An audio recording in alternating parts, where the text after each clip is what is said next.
There she is, her tall vertical line design. Tell me the name of your business. Twigs. Twigs, great name. And what do you hope to do?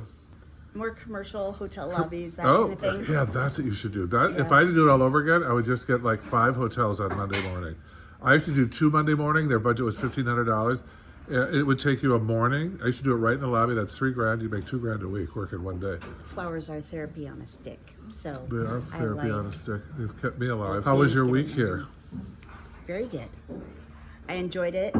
Learned a ton. I wish I could plug in and download all your information You're gonna from get, your brain. It was very good, and there was so many different kinds of bouquets for different situations, Right. different looks. People don't realize how many things you can do Yeah, with a flower. and- When you're in town, we're going to call Twigs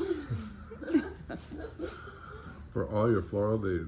Keep blooming. Very good. You did amazing pieces this week.